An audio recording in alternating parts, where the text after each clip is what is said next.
just make this a conversation and kind of some back and forth about what you remember, so we can kind of get it on tape here. But first off, and I just have some few details, but I believe Brian said that both you and your mom went to Lincoln, right?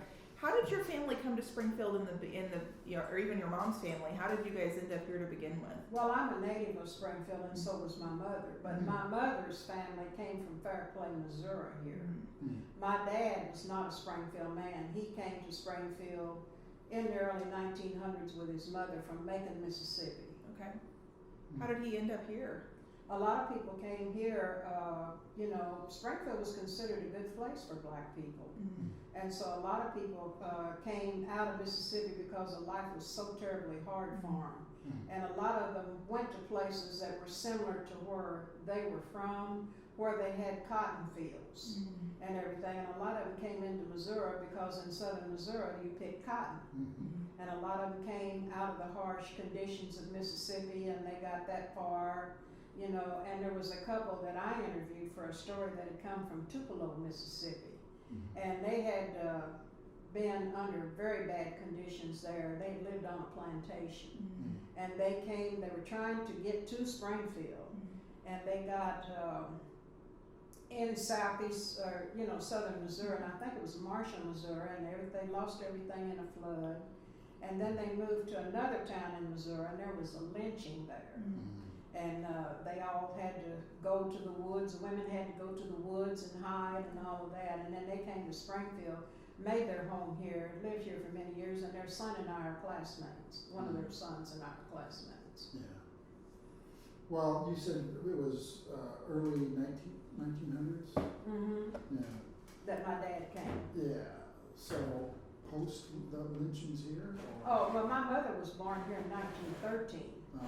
And so this would have been way after, that time, because that was in 1906. My grandparents would have lived through that time. Yeah. And everything, but they did not leave. There's been stories told that all the black people left and all that. That's not true. Yeah, and everything, because you didn't have the mobility or the money to get around different places. And then too, lynching was all over the United States. It wasn't just a Springfield thing. It was all, and a lot of people did leave here, and they went to places where it was just as bad or worse, and so they had to turn around and come back. But there were a lot of people that could not leave. And so they stayed here. Was that something that you heard about a lot growing up? No, the black people really did not talk about it that much. And I remember when I was a kid, I lived with my grandparents as a child. I lived with them as a young person, and I lived with them as an adult. They helped me raise my son. And my grandfather talked about the Scottsboro boys. And everything, which was a situation in the South where I think there was like 6 young black men were convicted of raping white women and all of that, and this trial went on for years and years and years, and they were finally freed and everything, and they really did not talk about that here and everything, so and we didn't live in that time. But when they had the lynching here, that was when it destroyed the relationship that the white people and the black people had, because they were like family. The white people and black people built the town together. The black people came here with the white families. A lot of them came because they were fleeing the end of slavery in their state, and they came to Missouri because Missouri was a slave state. And the way we came to be here as a race, the French brought blacks in to work in the lead mines in Missouri because they had enslaved the Indians, and a lot of them died or they fought back. And so they brought the blacks in to, work in the lead mines. And I was reading somewhere the other day that Missouri was one of the biggest producers of lead, and I did not know that.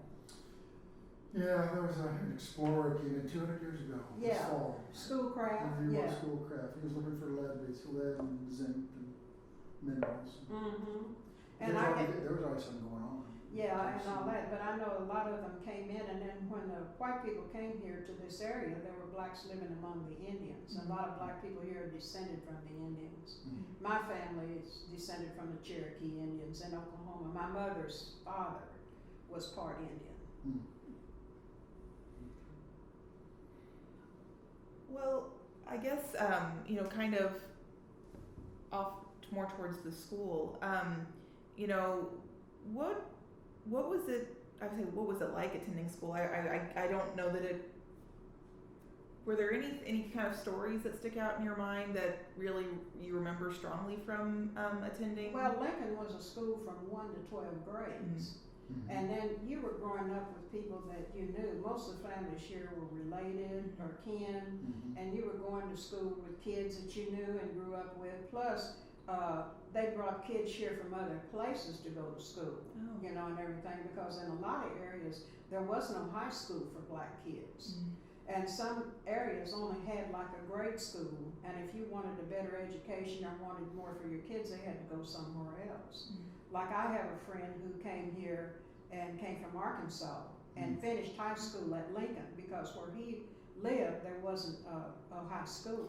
Did they stay with area families when they came? Yeah, he stayed with an aunt and uncle here Mhm. and was very outstanding in school Mhm. and everything. And then Lincoln was, not only was a black school, it was a community school. Mhm. It is also one of the best built black schools in Missouri, because our school was glass and concrete, and it was very, very well maintained and all that. Whereas if we went somewhere else and saw other schools, they were in like frame houses or, kind of run down and all that. But this was an excellently built school, and it was divided. The lower grades were on the first floor. Mhm.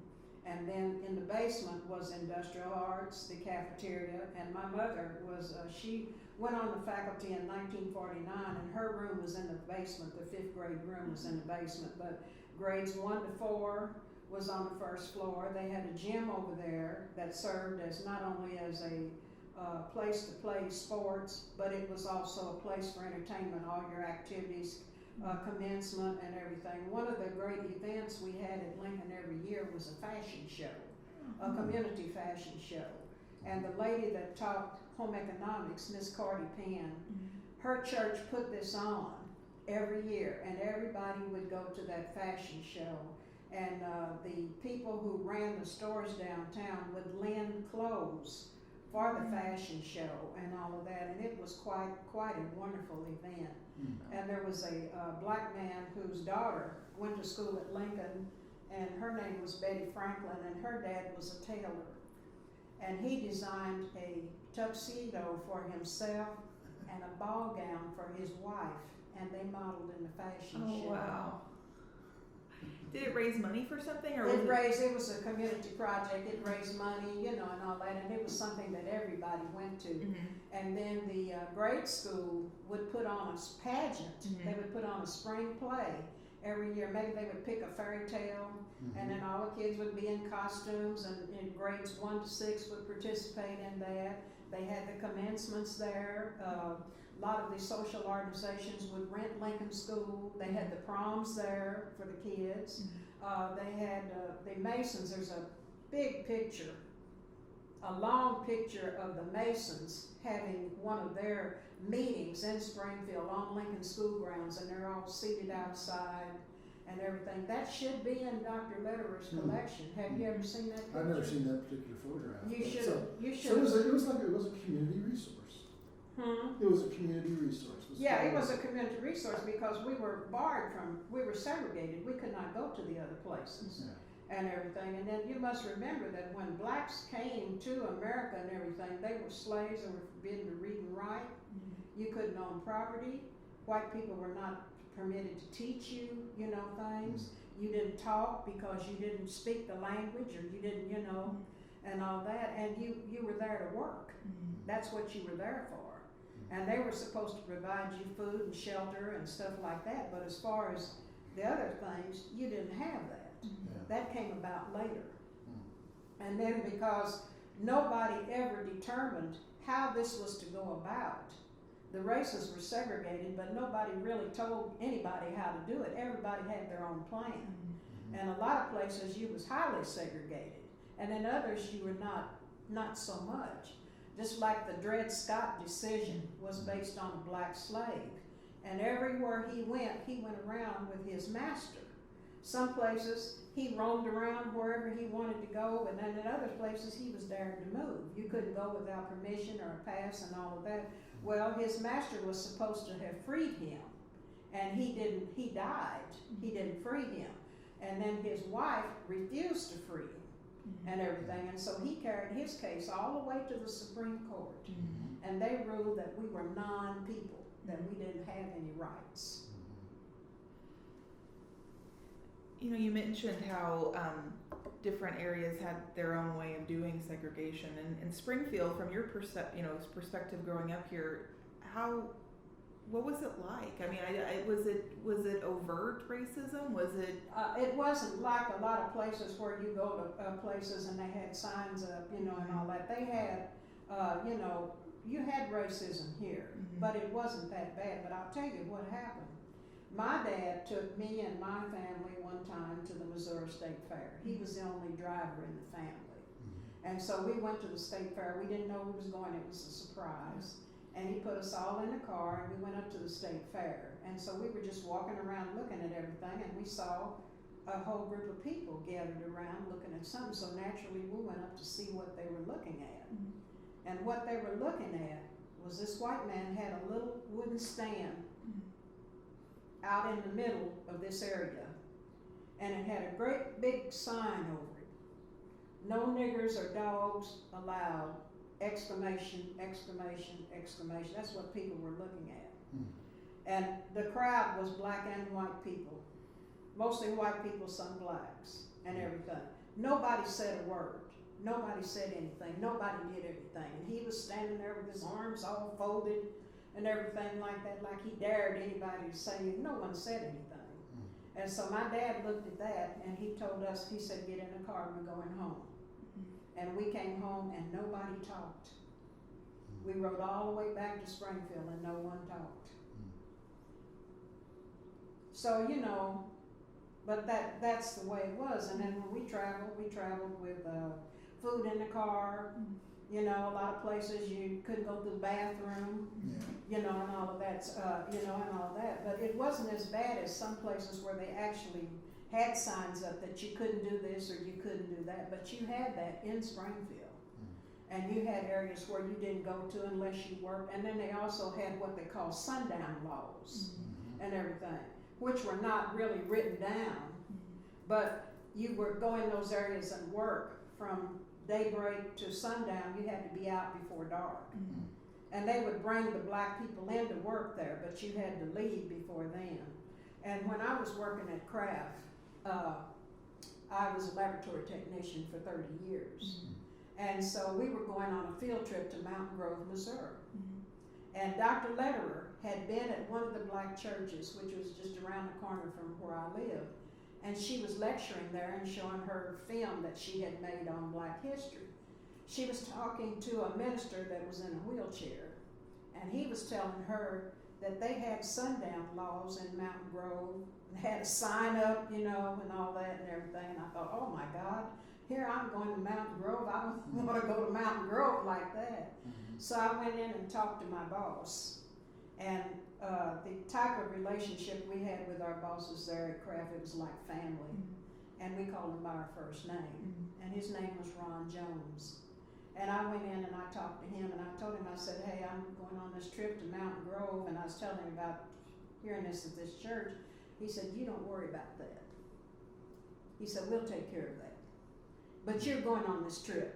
He said, you need this information to do your job, and because I didn't want to go. He said, but if you want a job out here, you've got to go. I did go, and I had one of the best days of my life. There was no such thing then. Maybe they were talking about another time and all that, but there was a lot of that and everything. And then you see, what I hate to see now is us trying to go back to that.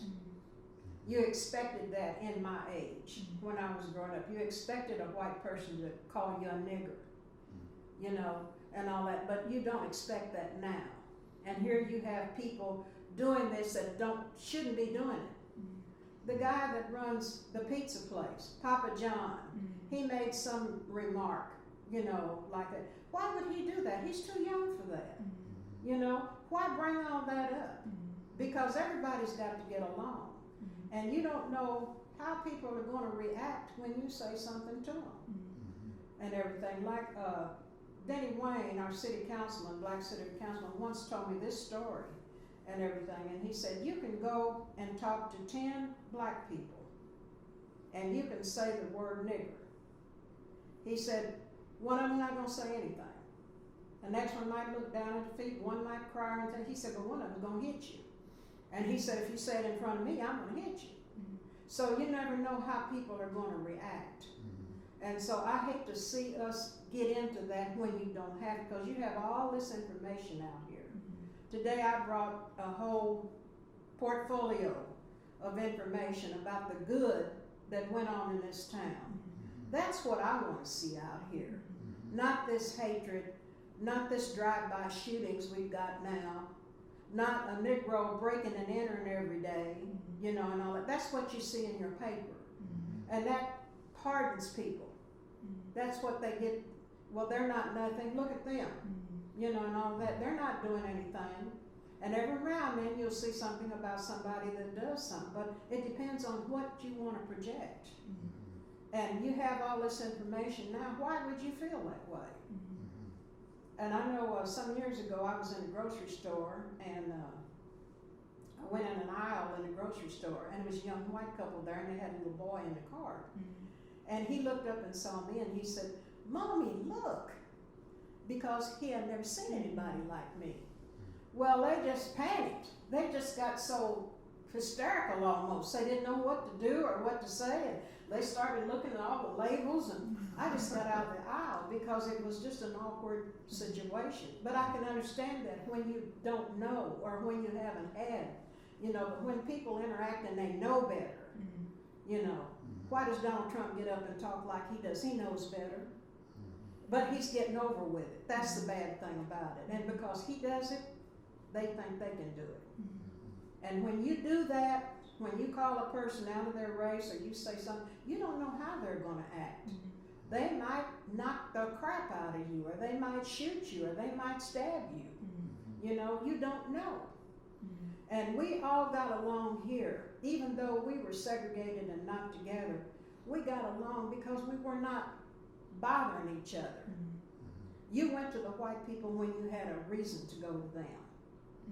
When you went to them for work, and you had your work relationship with them, you had your social relationship, because the blacks here had their own social relationship, their own church relationship, and everything like that, but they had to go to them for work. We still have to.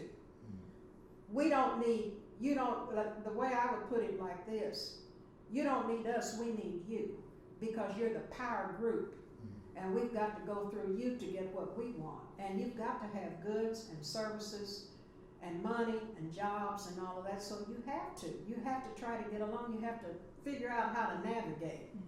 So back in the 40s and 50s, though, I've heard that there were a lot more black-owned businesses in Springfield. Well, there have been a lot of black-owned businesses, but they don't last and everything. The food business, there have been a lot of blacks that have had the food business. Some had cleaners. My dad had a shop here for many, many years. Daddy was a self-made man, and What kind of shop? he had a shoe shop here. And dyeing, cleaning, all of that, he did that. And he was very successful at it. And then he gave up his shop during World War II because all of his black help got drafted. And so, and he wanted to join the military services, but they didn't take him. And so he didn't have a business here. And my mother was a teacher, but you could only teach in the black school, and she was just a temporary teacher then. She wasn't a full-time teacher.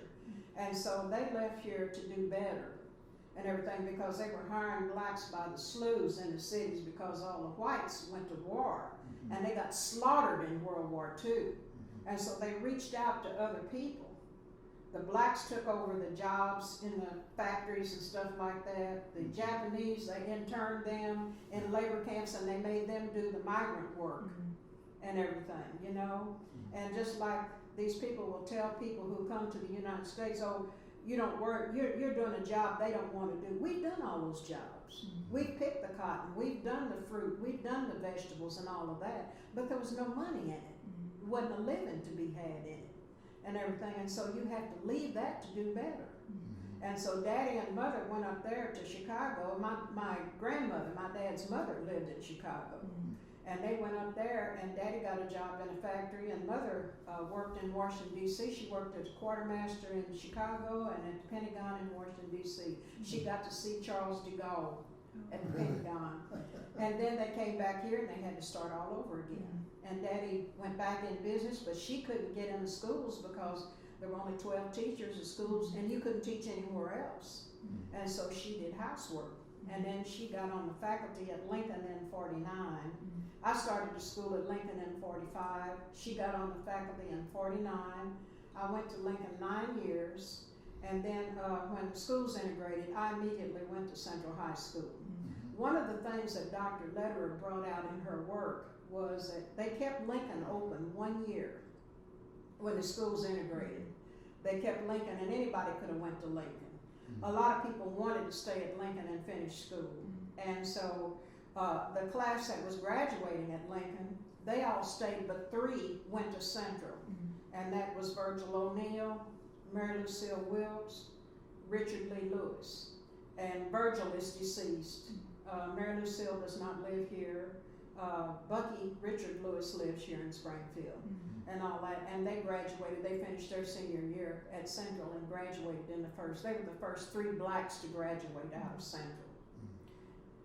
What was since most of the class decided to stay, what was their motivation for wanting to go ahead and switch over to Central? Well, as Dr. Lederer said, everybody assumed that all the blacks would run right back to Lincoln. But they did not, because the black parents wanted their children to have the education that they did not get. And Lincoln was very limited. We were studying out of used books.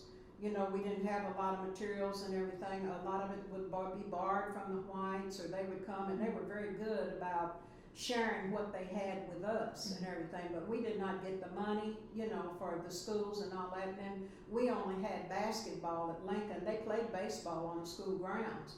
But whereas the white schools had all these different sports, we did not have that. Oh, just basketball, huh? And just for the boys. Yeah, just for the boys and everything. The boys would play football on the grounds with no equipment or anything like that, but they did not have a football team and everything. And then you interacted with the other black schools. You know, when they went to events, you would go to a black school and all of that. In later years, they began to, you know, go where the whites, or, you know, play against whites. And then because the black kids and the white kids grew up together, they had a different dynamic around people because they had been around each other. They had been accustomed, but you still had a lot of people never dealt with a black person, never had anything to do with a black person, but they got along with you fine because they let you alone. They weren't nagging at you and bothering you and all of that. They're putting that out now, which is wrong, because that is not true, you know. And when you don't know people, you leave them alone. And the black people and white people got along here for years without really having that type of relationship, you know. And we had years where we could not go and eat in the restaurants, you know, and everything.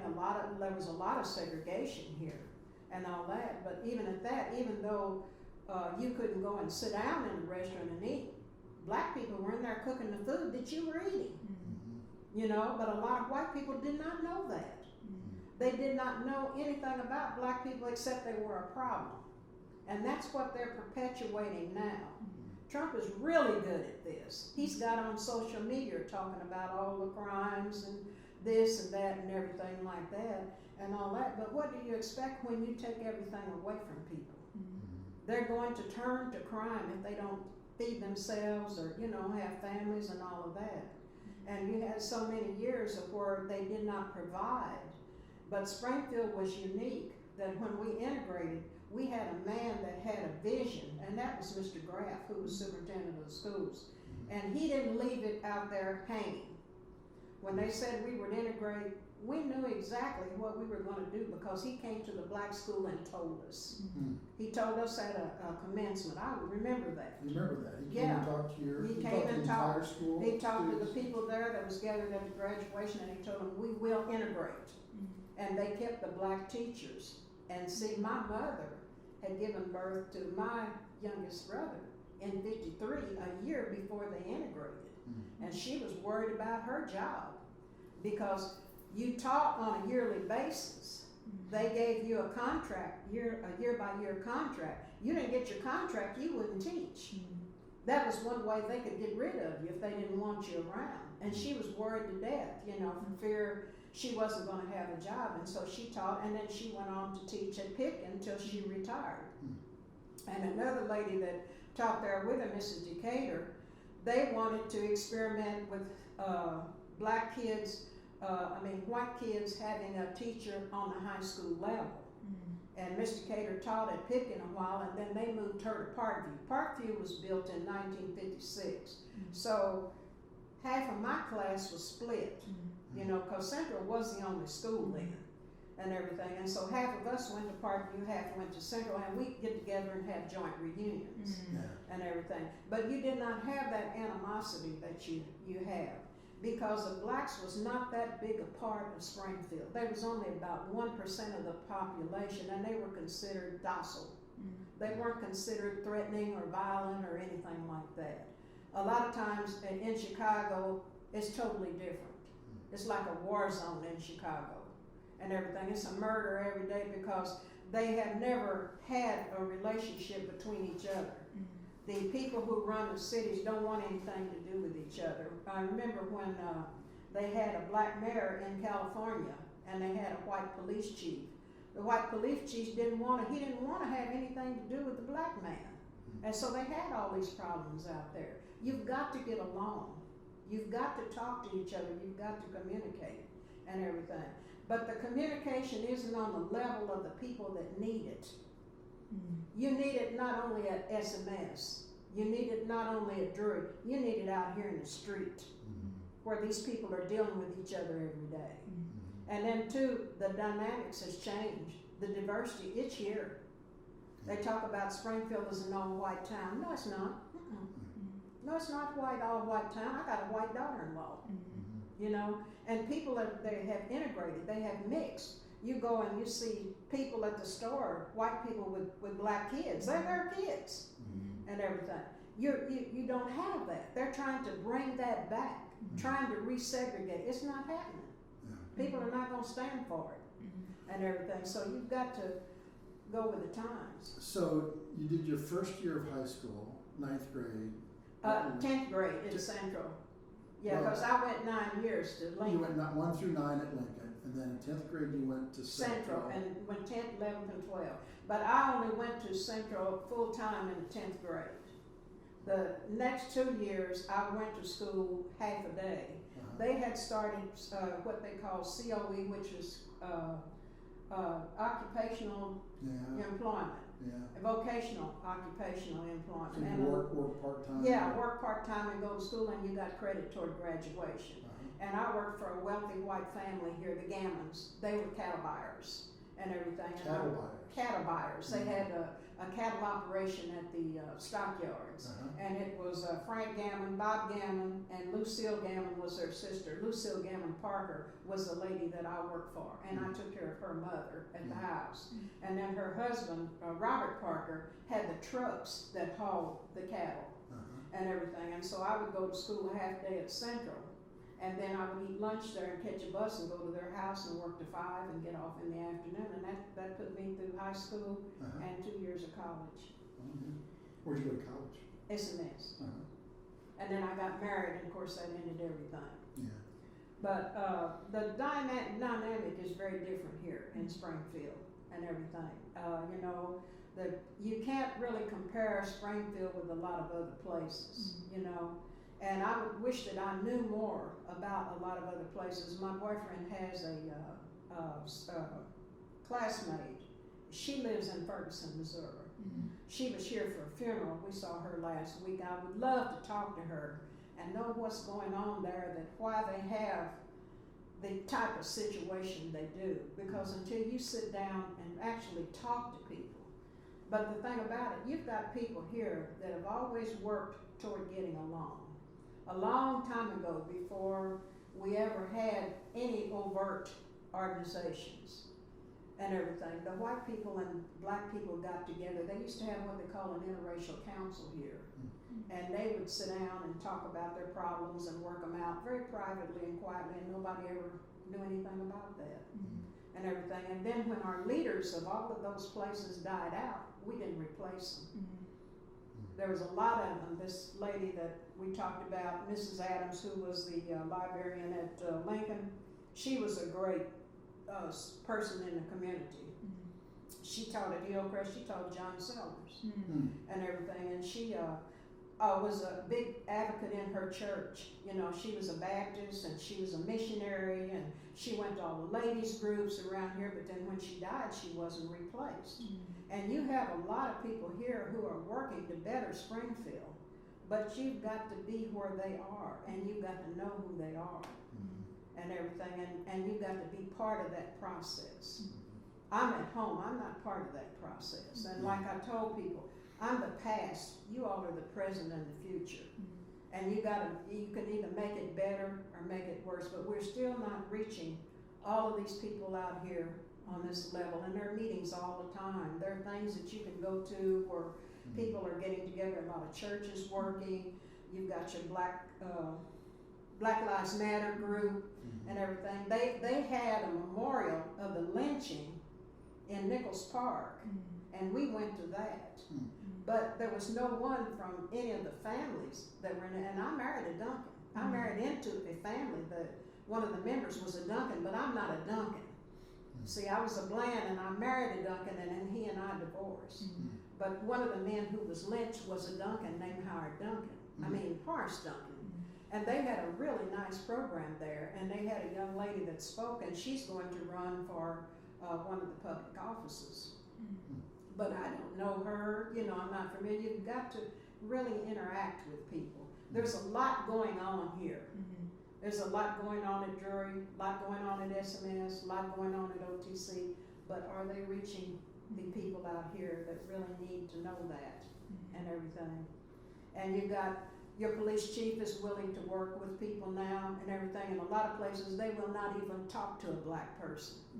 I don't know how many of these areas that they have had problems and they have tried to meet with them. They won't do that because they don't want change. And you've got to have it.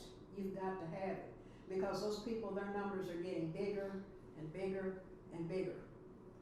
And so you've got to have that interaction. You've got to have that compromise and that communication and all of that. That's what's key. So grades 1 through 9, you were living with your grandparents? I stayed with my grandparents. I stayed with my parents and my grandparents. Okay. But my mother taught school and my dad had a business. And my grandparents pretty much raised, you know, me and my brother. And then my youngest brother never went to a black school because he stayed with my grandparents and he went to a school out in that area, McDaniel School. And this was a difference in Springfield. When we integrated, you had very few black kids in high school. You had more in junior high, but you had a truckload in grade school. And they could all go in their own areas and everything instead of having to go to Lincoln. And Lincoln had enough black kids to have kids bused to Lincoln. There were 2 buses that brought kids to Lincoln and everything. And, you know, Lincoln was a wonderful, wonderful school because the teachers were all real dedicated and everything. And when you taught at Lincoln, you had playground duty, you had bus duty, you had this, you had to have plays, you had to be raising money, you know, and all of that. And the white community had not supported Lincoln. I don't know what we would have done because when we got our band and orchestra, I don't know how many white people donated money for instruments, for band uniforms, you know, for field trips. When they would have dinners and social things, the white people would send food over there and all of that. I remember when we were kids in school and somebody had donated little ice cream sandwiches and everything for us to have at a Christmas party and everything from Highland Dairy, you know. And there was just so much of that. But in a lot of places where there's so much polarization, there is nothing. There's nothing there. Because the people have never interacted with each other. Do you remember there being any pushback when Mr. or Dr. Graff, I don't remember which anyway, Mm. whenever he announced that you guys were going to forge ahead with the integration, was there No, because, you know, no one really knew how that was gonna work, and actually, when we went to school that first day, we just went to school. Yeah. I lived, right over by Central High School Stadium, a block from Central, and I just walked to school Yeah. and everything, and then when we got to school, the Lincoln group sat together, maybe it was about 20 of us, would be 10th grade, 11th, and 12th grade, but it wasn't that many, you know, because we were a small group, and the white kids applauded. But the hatred came later. Mm. The dissension between the races came later, and we didn't really understand that, you know. But there were bigger groups coming in, and people who have not had things and who have not had that kind of relationship, you know. And I know in so many of the meetings that they have had now, trying to solve their racial problems and everything. They had a meeting somewhere, and one of the white speakers walked out because some other, the people that had the meeting were taken over by another black group. And they were yelling and hollering and carrying on, and so he just left. You've got to have that cooperation and interaction, and somebody has to give over. Yeah. Somebody has to give in. But initially, when you started at Central, it was.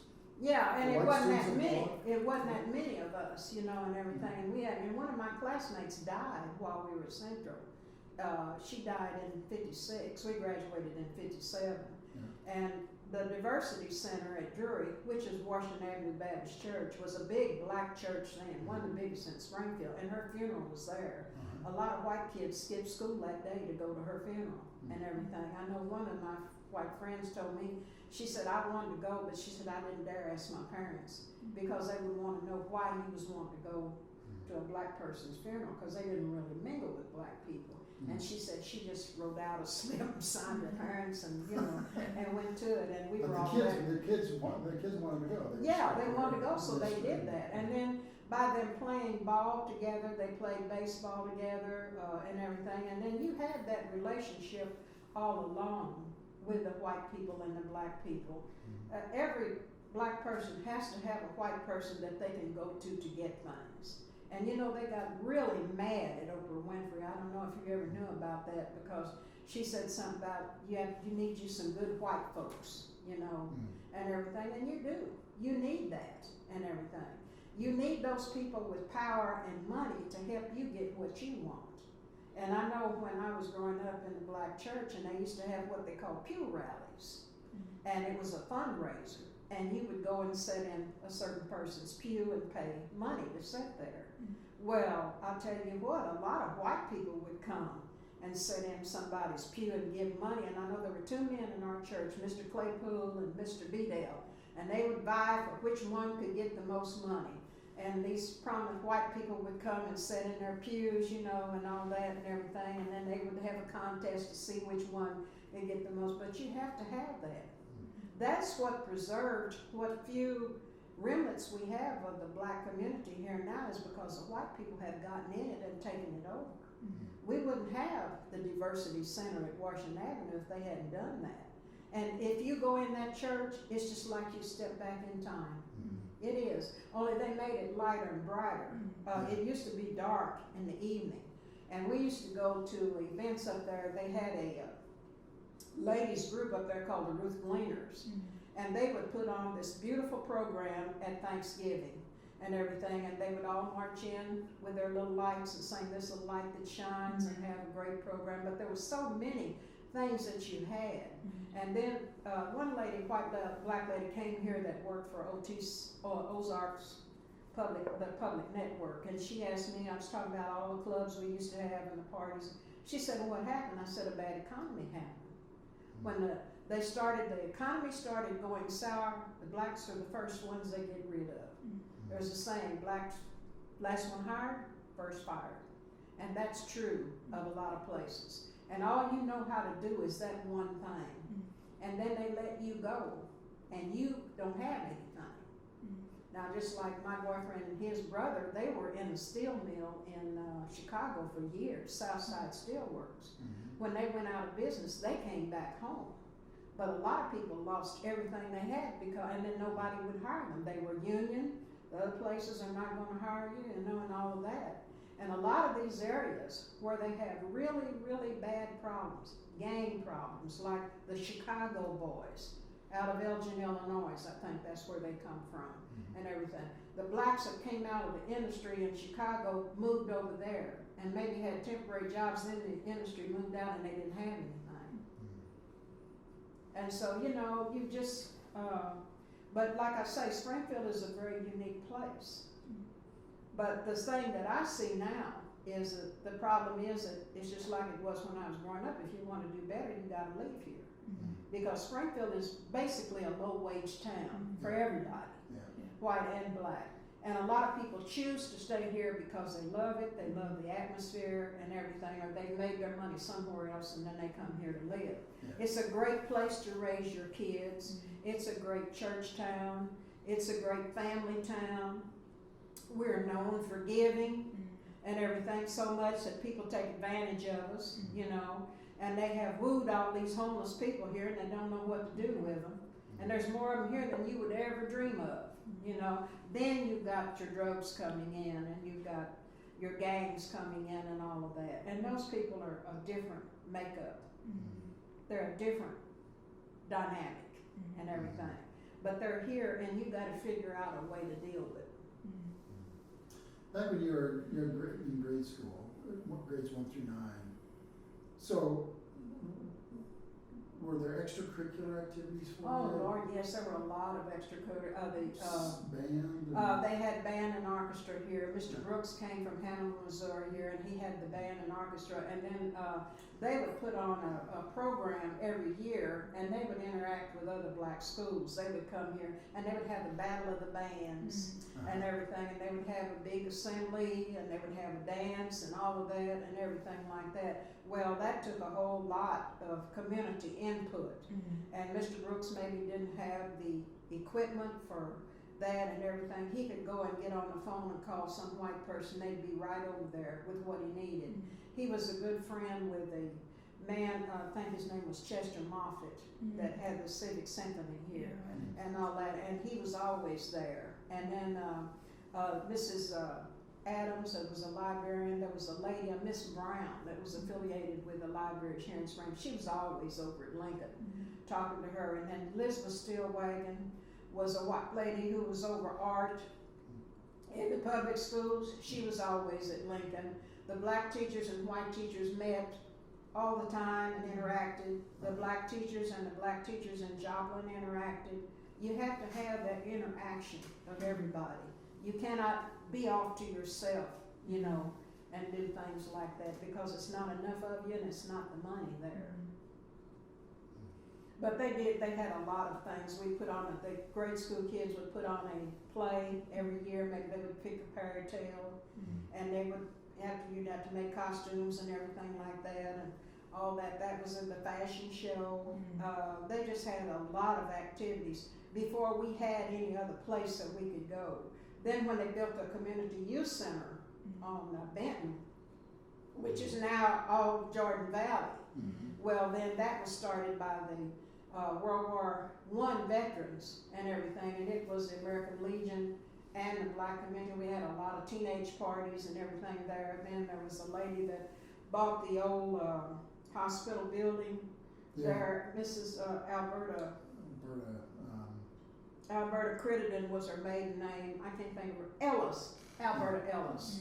And she had the hotel, you know, and all of that there. Well, she had a room in the back there called the Rumpus Room. The Rumpus Room. Yeah, and she would let the teenagers come over and dance in there. And she would sit right in there with you. And she had these big eyes and didn't miss anything and all of that. Well, white kids really, they had their own social life and everything. But they would come down to the Rumpus Room. The boys would come down there because they played sports with the black guys. And they would come down, and a lot of times they wouldn't even come inside. They'd just stand outside and visit and talk, you know, and all that. But we didn't really interact like that because the white girls had their slumber parties and they had their cars, and the black girls, you know, and all. But we got along fine at school and everything. But when you left school, it was segregated. And you couldn't do what they did. When they were coming out of school, they were getting jobs here. You couldn't do that, you know. And then we still were trying to do the work that our parents had done, you know, work for the white families. All that was disappearing. The suburbs were coming in. White women did not hire black women to come in and work every day, you know, in their home or raise their kid. The immigrants began to come in, you know, and all that. Everything began changing, you know, and a lot of white women did the work themselves. They cooked their own meals and everything. I know the family that I work for, Frank Gammon's wife, that was a brother to Mrs. Parker and everything, and his wife was from a small town here in Missouri. She was a superb cook, and they were very religious, and they would have a Sunday night supper, and they would have their church people over on Sunday night, and she had an oven in the wall, you know, and God, she would take a ham that looked like Martha Stewart's out, and she had this superb chicken loaf she would make, and pecan pie, and all that, and all I would do was go in and babysit their children on Sunday night. They had a young white lady who worked for them named Joy, and she went to Evangel. And when she wanted to go to church on Sunday night, I would go and replace her as babysitter. How many kids? And there are 2 kids. 2 kids. Yeah, they had Mary Lou and Tim and everything and all that. Yeah, and I stayed with them, and then I took care of their mother, and Mr. and Mrs. Parker did not have children. They had a bulldog named Beans. That was their baby and everything, and they would travel, and I would go out, you know, and stay. I stayed in the house, you know, with them and all of that, and then by them being cattle people, well, you know, everybody wanted to get next to them, and they would get gifts at Christmas like you would not believe. I mean, crates of fruit would come in, and liquor, and candy, and all of that, and Mr. Parker's mother was a superb cook. And she would make these chocolate desserts and send them out. And one time she sent this fabulous chocolate dessert out there, and I ate that and had the worst toothache in my life. Anyway, they were great people, you know, and all that. But I mean, life was simple back then. And then too, nobody had no whole lot of money. They couldn't give you a whole lot of money if they didn't have it, because everybody had come out of the Depression. You went right into World War II, and all that, and money, you know, your money went further. When I was making 85 cents an hour, I had money all the time. And when stuff was cheap, you know, and all that, and I bought all my own clothes when I was in high school, paid all my fees when I, you know, graduated from school and went to college, and tuition at SMS was $26.50 every 3 months. And buy your books. And then, of course, I stayed with my grandparents, and I could walk from their house out there. Did you work when you were at SMS too? Yeah, I worked for them. So you could make enough? Yeah, and I made enough, you know, and all that and everything, because everything was not that expensive, you know, and all that. And you could manage. And then the people that I was around, they were great money managers. Even a lot of black people, they didn't have the education, you know, and everything. Maybe they only got a grade school educated, but boy, could they have money. I said I could never manage money like my grandparents did. I seen my grandmother go to the refrigerator and look like nothing would be there, and she would make a meal out of nothing. And they have this wonderful work ethic, because the people here have that work ethic. If you interview people who are in corporate, they will tell you this is a place they want to be, because people here have the work ethic. You know, Kraft was the model plant. It was a plant that everybody wanted the other plants to be like, because they had such a superb operation out there. And when I went out there, I was fortunate. I worked with the people that started Kraft, and they continued Kraft, and I worked with young people, I worked with old people, I worked with the beginners, you know, I worked with college graduates and everything. And the people that I met all over the years, boy, I wouldn't take nothing for those experiences. And Frank Calhoun was the manager out there, and Frank was a tall man, wore a buzz cut, cowboy boots and a suit, and he had these eagle eyes that didn't miss anything and everything. And believe you me, he ran a top-notch operation. That plant was so clean, you could eat off the floors and all of that. And I mean, you know, it was just a great time. I've had a great time in Springfield. All of these people that I've interacted with all over the years, I learned from them. I learned from the whites and the blacks and everything. And Mrs. Bartley, who was my third grade teacher and everything, she also taught one of my coworkers at Craft. And when he was training me for a job, he asked me, did I know her? And I said, oh yes, I know Miss Bartley. She also is my neighbor. I said, well, she was my third grade teacher. He said, well, she was my teacher in junior high. I said, your teacher in junior high? And he said, yeah. He said, one time I was in study hall and I was talking. And she told me to shut up, and I didn't shut up, so she hit me in the back of the head with a book. And I said, well, you know, when I was in the third grade, she taught us our multiplication tables, and she had a 12-inch ruler, and she would sit at her desk with that ruler and everything. And when you got one wrong, boy, she'd pop you with that ruler, so you learned to get them right, you know. And then there was Mrs. Reed, was the second grade teacher, and Mrs. Reed was she could just sit down and play the piano. And somebody would start singing, and she could pick up the pitch or the key for them to sing in, and she was jolly and friendly. And this little song, Rudolph the Red-Nosed Reindeer, had just come out. Boy, we'd sing that song to the top of our voice and all that. So I have great memories of, you know, Lincoln and the people there. And then three of the teachers lived in my neighborhood. I live on Sherman Street, and there was Mrs. Bartley, there was Mrs. Decatur, there was Miss Reed, and there was also Mrs. Cobb. The Cobbs, Mrs. Cobb taught the 6th grade at Lincoln. Her husband was a dentist here for years, and his family had settled here from Pierce City, Missouri, because there had been a lynching there. And he was a little kid, and they brought him out of Pierce City to live and grow up here in Springfield. And he was a very successful dentist here for many years, and he was a little bitty short man and everything. So, you know, that's basically that Lincoln was just, it was more than a school, it was a form of life, you know, and a lot of, also it was a place for people who did not finish school to continue their education. They had night classes at night. A lot of people who had to drop out of school or quit school and everything would come over there and take classes at night. The library at Lincoln was for the black community and everything. The public library here was integrated in 1947. And we got our information from the library at Lincoln, and they had wonderful black history books, and the teachers there had a group that they called the Literary Com Shot Club. It's Com Chat, but they pronounced it Com Shot. My mother did not belong to that group, but the other teachers did, and they would read a book, and then they would put it in the library at Lincoln.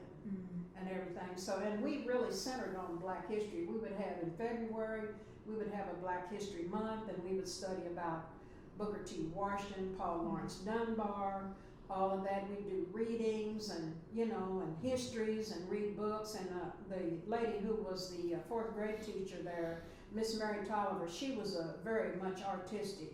And she made a statue out of paper mache of Joe Louis. The boxer and everything out of paper mache. And so, you know, I think they did a wonderful job and everything. And then there was a teacher at Lincoln who came here from St. Louis, Mr. Hutton, Gerald Hutton. He taught business and typing, and was another lady from St. Louis that came here with him. And I think her name was Doris something, I can't remember her last name. They came here from St. Louis, and they taught. When the schools integrated, they did not stay with the system. And everything, and Mr. Hutton is deceased, and he used to sing with Wings Over Jordan Quartet. Were you sad at all when? So did they announce that Lincoln will only stay open for another year? And then it was Well, I think everybody had mixed feelings about it, but I think the majority of parents decided it wasn't that they didn't want Lincoln anymore or anything. I know that a lot of the teachers said they felt sad because they didn't know what the situation was going to be for them. And with all of these people leaving and going to the other schools, they felt like, you know, they didn't know what was going to happen with them and all that. And she said they felt a little sad about it. But you couldn't blame the parents for letting their kids go to school and learn more and do more and everything, because they had everything, you know. And I remember when I went to OTC after I was grown up, and they had an elevator in there, and they had all of this, and I thought, God, if we'd only had that, you know, when we were going to school. But we had a very good school for a black school, because a lot of black schools didn't hardly have anything. My friend of mine was from Mississippi, and she came here to go to Lincoln. And she said they had a little wooden schoolhouse, and they did not have a drinking fountain. They had a bucket and a pump. You went outside, you know, pump, and she said, and when you raise that bucket up, be rattlesnakes under it. So, you know, a lot of people had it a lot harder. And those are stories that people don't like to tell. You know, like a lot of soldiers don't like to tell about their experiences. There's a lot of black people not going to tell you about what they went through because it's so horrible. And you won't believe it. You won't believe it unless you hear it. I know a lady told a story that the town she came from in, black people were not even allowed to go in and try on shoes. She said you would take your foot and you would draw around it and then take that. And you can't believe that there were times you wasn't welcome at garage sales. You couldn't go sit down and eat, you know, and all that. So you couldn't use the bathroom, and you know, and all that. So many different things that you, and just like Rosa Parks, they only tell part of the story. They're not telling the whole story. Mrs. Parks and her husband, yes, they integrated the buses in it, but they didn't live to enjoy it. They threatened them and they left and went to Detroit, and he died. And she was robbed in Detroit by a black man. So, you know, the price that people paid for all of this. And they not only lynched black people, they lynched white people, they lynched children, they mutilated, they burned, you know, and all that. And that's never been told. They're only beginning to come out with stories like that now. I have some white friends that live in Clinton, Missouri, and I take a magazine for them, Missouri Life. And it had wine and food and all of this. And one time, instead of sending me the magazine, they sent me a copy of it. And it has a horrible story in there about a lynching that took place in Missouri where they burned a man alive. And I thought, oh my Lord, you know. But we're only beginning now to really tell the truth. I did not learn about the real differences between people until I went to college. When I went to SMS, they started talking about all these things, you know, and everything like that, that you didn't hear about because they don't talk about that now. And if you don't know, you're not going to understand. So, you know, the more knowledge you get, but the knowledge has got to be out here where people can. You know, when I was writing for Unite, I enjoyed writing stories about black people and everything, but I wanted to write about the positive side of black life. And I did. I had a lot of fun doing that. I wanted to write about a black person in the military. I did that. I wanted to write about a black child. I did that. You know, I wrote about a lady who got her education as a school teacher, and she interviewed Miss Obama when she came here and was at the marketplace on Glenstone. And everything, and she got her education riding around on buses and borrowing books and all of that. Now she's an accomplished teacher, you know.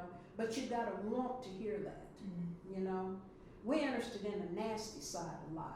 People will sit all day and listen to you if you talk about the rottenness that people do. But you start talking about the nice thing, they're twisting, they're tired, you know. It's just only it's fleeting. So it just depends on, you know, how you want to view things. I'm interested in everybody, you know. I don't want to live in that kind of world where I can't like Reba McEntire, you know, because she's white or anything. I don't want that.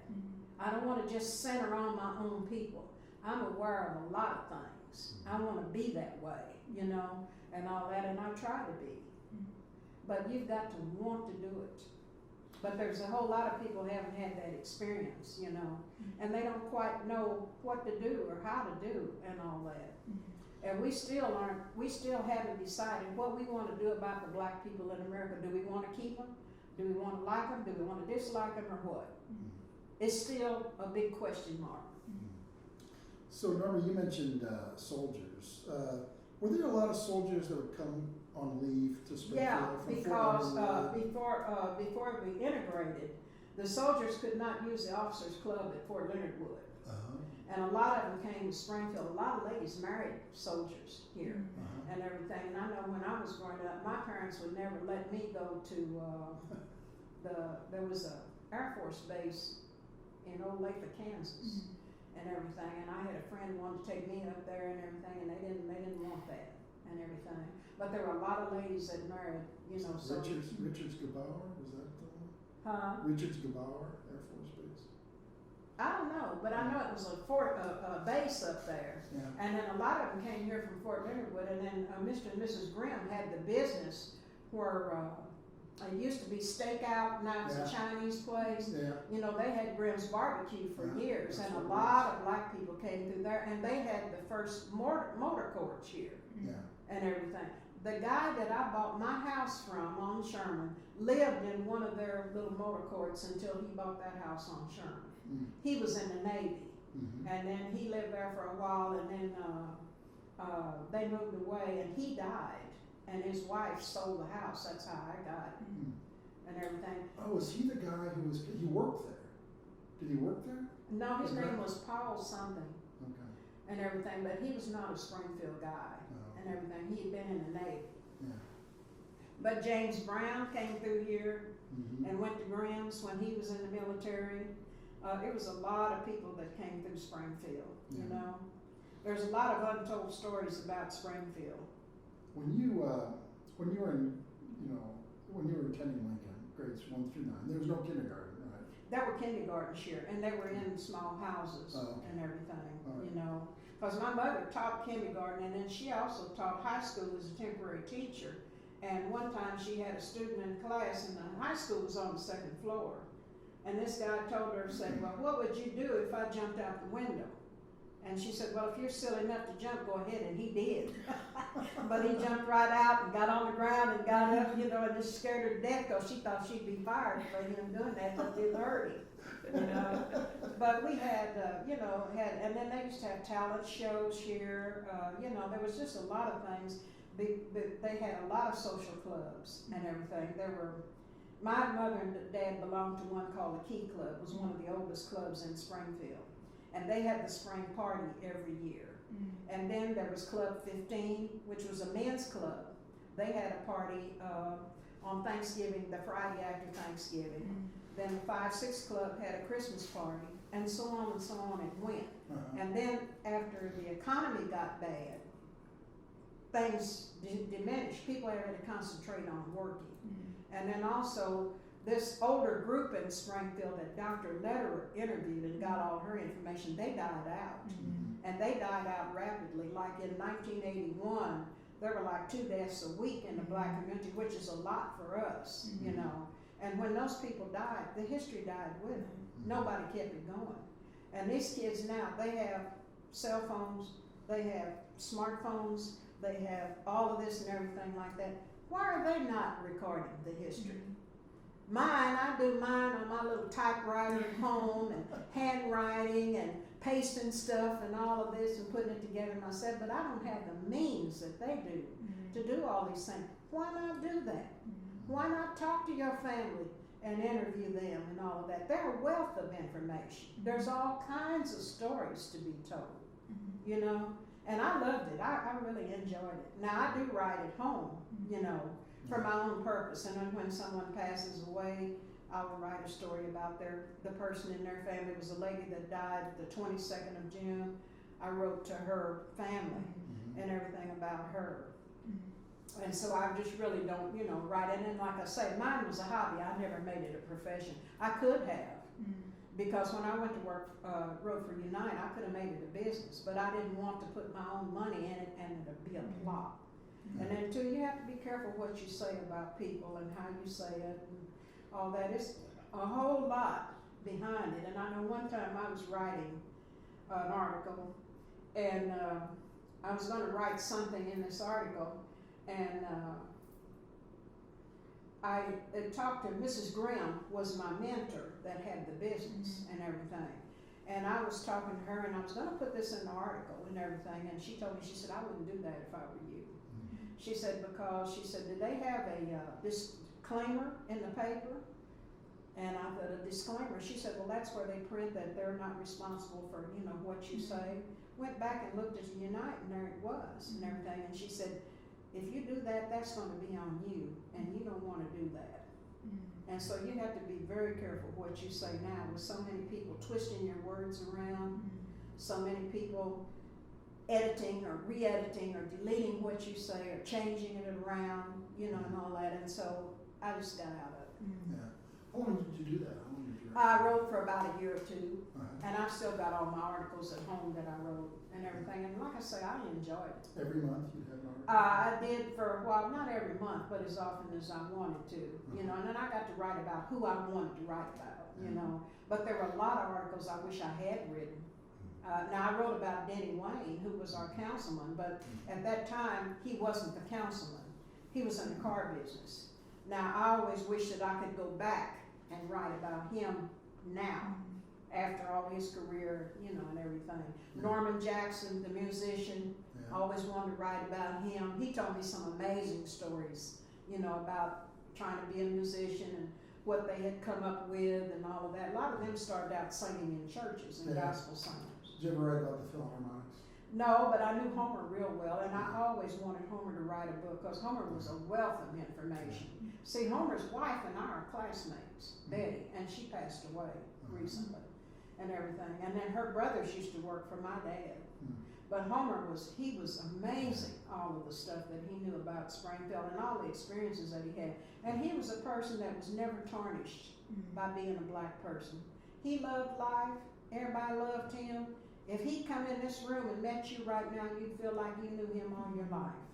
He was handsome, he was friendly, he was open, you know, and all that. And he always wanted to see everybody else do better than him, you know. I talked to him on the phone. I never met him in person. I interviewed him a couple times. Oh, did you? Yeah. Well, I had hoped that he would write a book, but his death was so shocking and everything because, you know, and Colleen, his niece that found him and everything, well, see, her dad is my grandfather's nephew and everything. And so she had invited him for dinner that day, Father's Day, and he didn't show up. And so she went to the house and took the dinner, and he was there sick and died. And oh, I hated that because he was such a wealth of information. But there's a lot of people that their story hasn't been told. But like I say, do you want to know their story? Do you want to know the good that's in life, or are you interested in the bad? You know, there's something coming up right now. They're supposedly going to get into the murder of Emmett Till in Mississippi. All right, some years ago, there was a documentary on Emmett Till by a black guy. And in this documentary, he stated the lady that he supposedly whistled at, she never told her husband that. And that it was told by a black guy who wanted credit at the store and went and told that. Now, I don't know what they're going to come up with now. And I've never seen this show that I've seen before. And they interviewed a lot of black people, but they had their heads, faces covered, you know, and all that. So I don't know how this is going to work out now and everything like that. But we have an ugly history and we have a wonderful history. And you have to look at both. When I went to college, we had a professor there and everything that taught us about the Holocaust. And boy, he was so graphic until that he'd make you get up and go to the bathroom and vomit. All the stories he told about them beheading people and skinning people. And there was a Holocaust survivor in my class, and she had the number on her arm. And somebody told her, well, how come you don't have it removed? She said, well, even if I did, it would always be there. I would never get rid of it, so why remove it, you know? And we just can't believe people are that rotten. But that's the way life is, you know?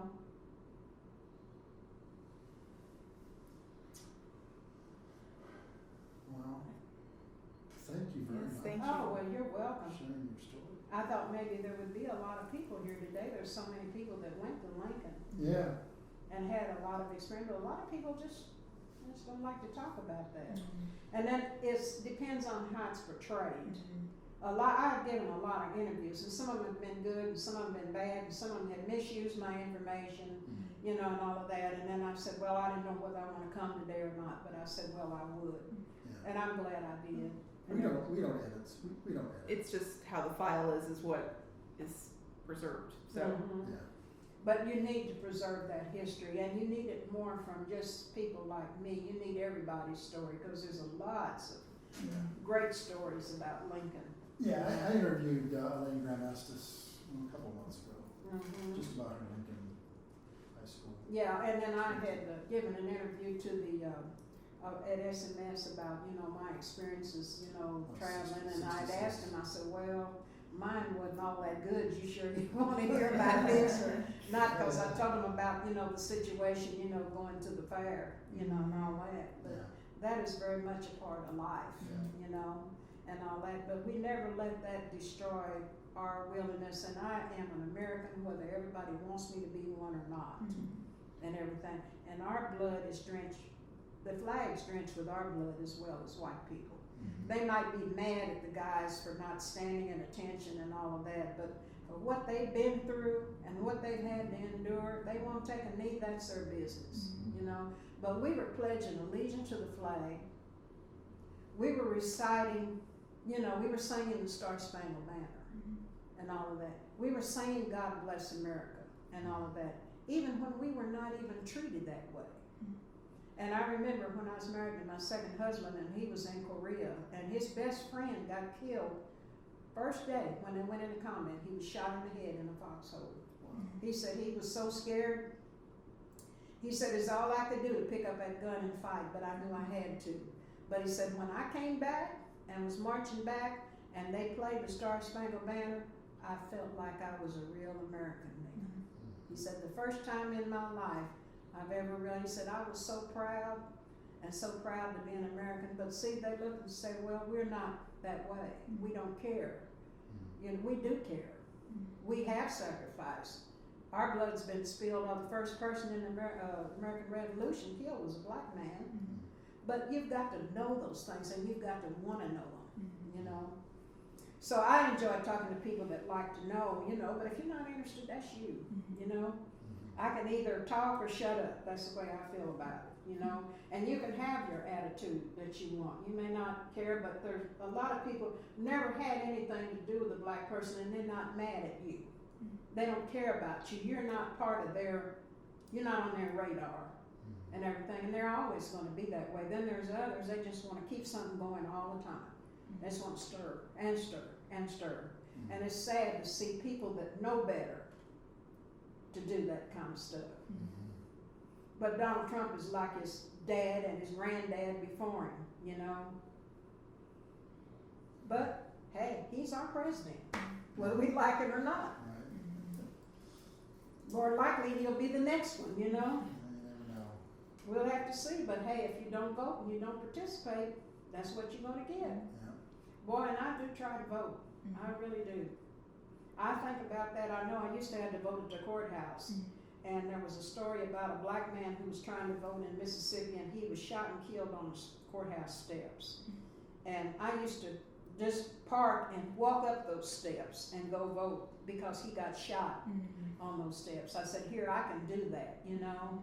And I think about all the people in the South that fought to sit down at a restaurant and eat and everything. A lot of them died, a lot of them got raped in prison. You know, and all of that and everything. Those are stories you don't hear about, but you've got to want to hear them. The stories are there.